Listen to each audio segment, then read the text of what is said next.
Before the door has the title has a connection to CMU. Tell me, well, actually, let me go backwards even farther. How did Central Catholic shape you and your life, good and bad? This is just for Pittsburgh audiences. Sure. And how did CMU shape you?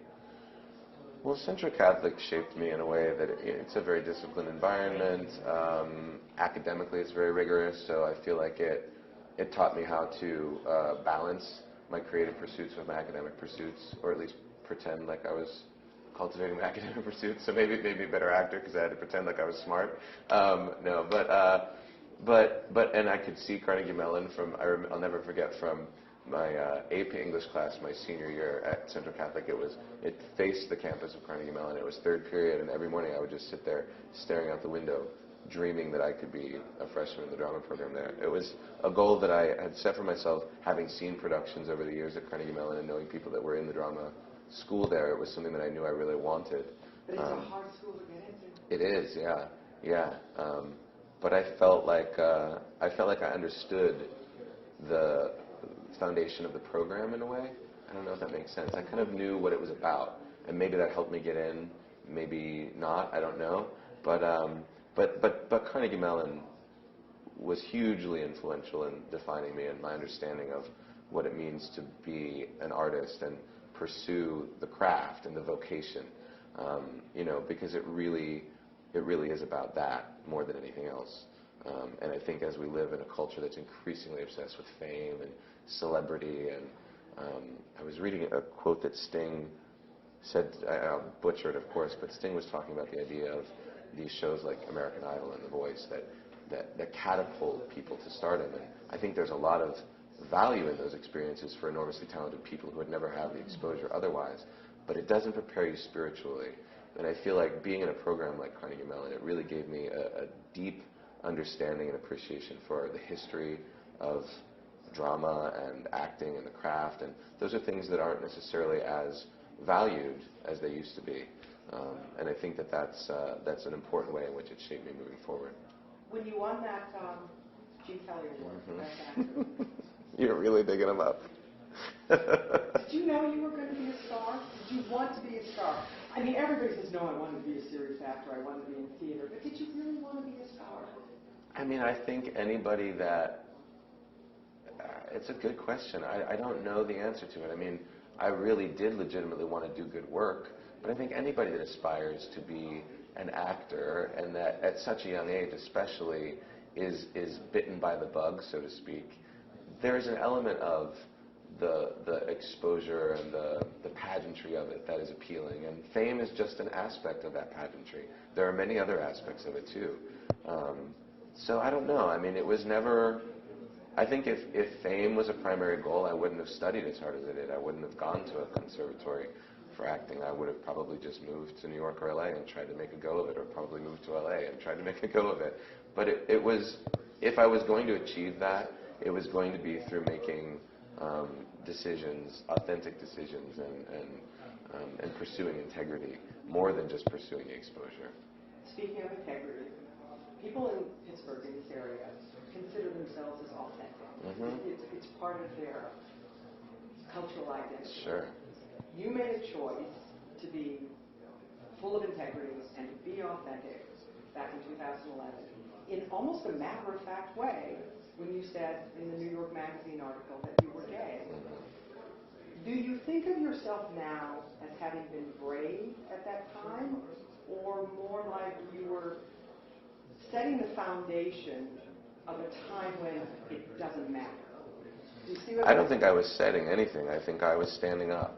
And I think that since I've done it, many, many more people have done it. You know, as time moves on and the wave crests, and it's inevitably cresting, it's just about more people rising up, standing up, being who they are, saying who they are, acknowledging who they are. Ellen Page just did it in such a beautiful and eloquent and inspiring way. And the thing is that it is something that should be considered a non-issue in terms of the work that we do. The work that we do is about empathy. It's about understanding, and in so many ways about compassion.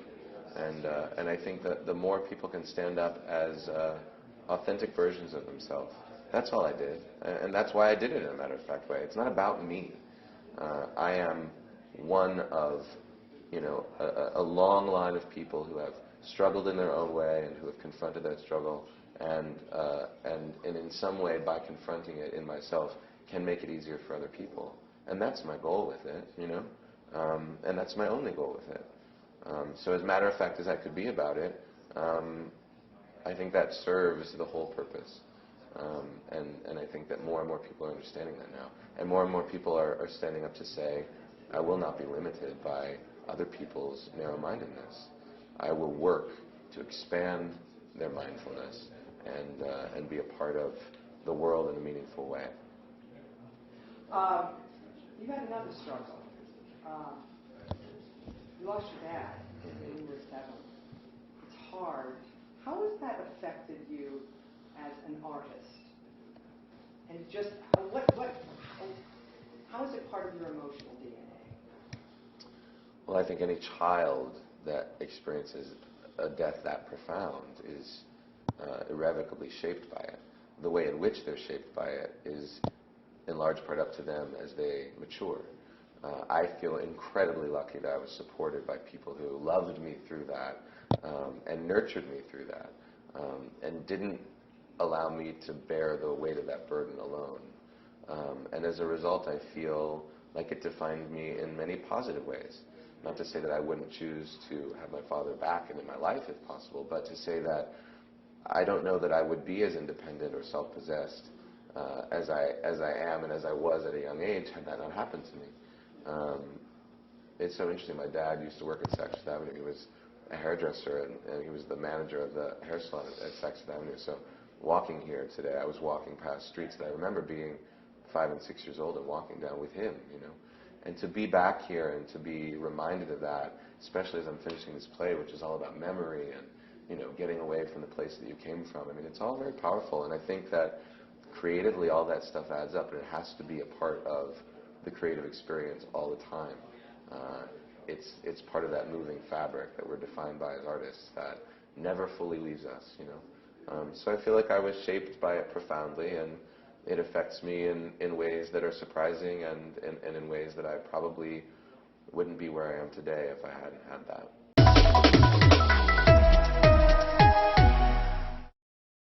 It is a lot. I feel incredibly well supported, and I feel like part of what I'm trying to build is as diverse an experience as I can cultivate. And I don't know that honestly, I don't know that I would be as invested in this project, although I have tremendous respect for Chris Moore, and I think that the formula that he's constructing with this idea is really innovative and exciting. But the fact that it's in Pittsburgh and the fact that it brings me back to the place where it all began for me is huge. And I know how much hometown pride there is here. I grew up with it. It inspired me. It supported me. It nurtured me, and in so many ways allowed me to succeed to the degree that I'm able to come back. And that cycle, as I get older especially, is something that's incredibly important. And I don't see it as more stress. I see it as more opportunity. And again, if I didn't have my producing partners and if I didn't have people that I trust implicitly helping me, I would never be able to do it. So that's all part of it. But I love that it's here, and I love that it brings me back home. I'll come back to that in a minute, but you chose to come here today. This is the last week. It is in my play, yeah. Last Menagerie. Yeah. And that has to be emotional for you on a number of different levels, and yet you still took time out to do this. What is this last week going to mean for you playing Tom? Oh, wow.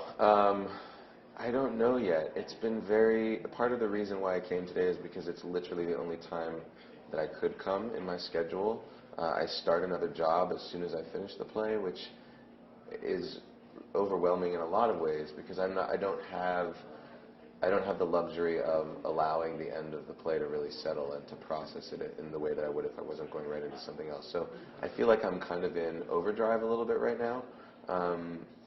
I've been working on this play for over a year. We had 5 months between when we did it in Cambridge at the ART and when we did it on Broadway, but it's been a part of my life for over a year now, and one of the most profound experiences I've ever had creatively. And I think seeing it end is going to be really difficult, but I think that it's after it ends that all of the things that it will have taught me can start to take root and reveal themselves to me, because it's hard for that to happen when you're in the middle of something. I think it's only with time and perspective that a lot of those deep creative lessons are able to take shape. A New York Times critic called you the best Tom he had ever seen. I wonder how many he saw. I won't ask him that. Look, we've been incredibly supported in this production. It's been from the beginning, when it was only the creative process, all the way through to sharing it with audiences and exposing it to critical opinion, has been a joy. And I know it doesn't always happen that way. It's my first Broadway show. I'm overwhelmed with gratitude at how the experience has evolved, and it will be hard to leave it, but I know that it will never leave me. So I feel like that's what I have to lean into now. You are so gifted, and you also seem to be either so lucky or you're just so gifted that you keep getting things. Your first television series was Heroes. Critically and commercially, a success its first year. Your first movie was Star Trek. Right. The Glass Menagerie. This is your first Yeah. Broadway play. Yeah. You have a production company that has produced All Is Lost. Mm-hmm. By the way, this is an aside. This is not. You were robbed, just robbed. Peter Travers said the same thing that I thought. Robert Redford should have been nominated for an Oscar. It's a travesty that he was. Well, there's. This is off camera. That's, I had to say. I appreciate it. There's so many factors that go into that, but I don't disagree. I think his work in that film was just so incredible, and not to take away from any of the fine actors who were nominated for Oscars, but I was disappointed that he wasn't. But it's about many things, and the work remains. And anybody that sees his work in that movie, I think, would echo your sentiments, at least in terms of the level of excellence. But going back to all the firsts, and you're still so young, did you ever struggle? Did you know it was going to be this easy? Well, sure. I mean, no, and it wasn't by many measures that easy. I mean, I worked in LA as a waiter for years and cobbled together careers as an actor, doing guest stars here and there. And Heroes was my first, series regular role on a huge hit. But I spent a season on 24 and did guest stars on CSI and a bunch of different shows, 6 Feet Under and Joan of Arcadia. I mean, I spent a lot of years in LA, wondering if this level would ever present itself to me, which is part of the reason why I think I didn't squander it, because it didn't happen to me right away. I mean, Heroes, I was in my late 20s, and when I made the first Star Trek movie, I was 30. But you look at some of the celebrities that are being thrust into the limelight now in their late teens and early 20s, and it's a much slipperier slope. And I'm very grateful, actually, that my experience evolved the way it did, because it allowed me to build a foundation. But you seem so smart about it, because then you took this before you really were seasoned and decided to start this production. Well, that's true. I had no idea what I was doing, and I realized that I wanted to do something.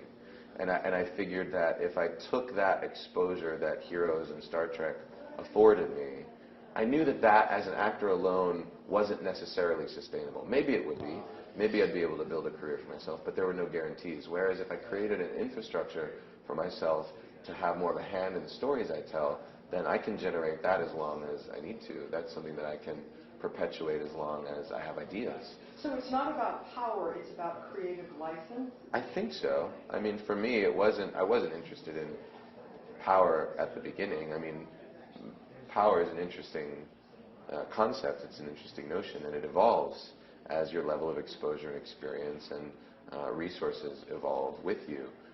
But it was certainly never a power play in the beginning. In the beginning, it was more of a playground. I felt like, well, I can do this. And I had people that were interested in doing it with me who I had known for years. Both of my producing partners I've known since I was in my teen years. So So there's an implicit trust that we're as interested and invested in each other's success as we are in our own. And not only success, but happiness and well-being, and creating an environment in which those things are achievable. So those were the things that incentivized me early on. And then power does come into play, of course, eventually, but it's not the primary goal.